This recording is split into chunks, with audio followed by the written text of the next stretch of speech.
ఒకతను అడవికి కట్టెలు కొట్టుకోవడానికి ఒక బాబుతో వెళ్తాడు. అయితే మధ్యలో అతనికి దాహం వేస్తుంది.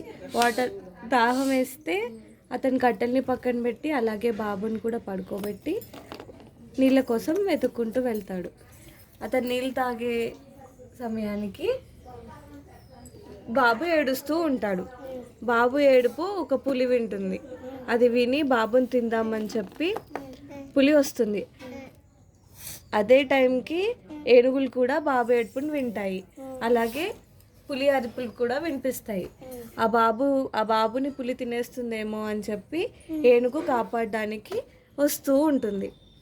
ఈ పులి వచ్చే దానికంటే ముందే ఏనుగు వచ్చి అడ్డుపడుతుంది బాబుని తినకుండా. ఈ పులి ఏనుగుతో మాట్లాడుతుంది. నేను ఈ అడవికి రాజుని, ఆ బాబుని నేను తింటాను, నువ్వెందుకు అడ్డుగా వచ్చావు, నువ్వు అడ్డొస్తే నిన్ను కూడా నేను తినేస్తాను అని అంటుంది.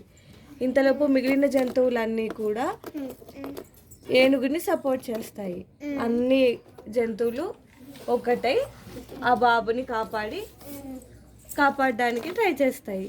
ఇవన్నీ జంతువులు ఒకటయ్యేసరికి ఈ పులి భయపడి వెనక్కి తిరిగి వెళ్ళిపోతుంది.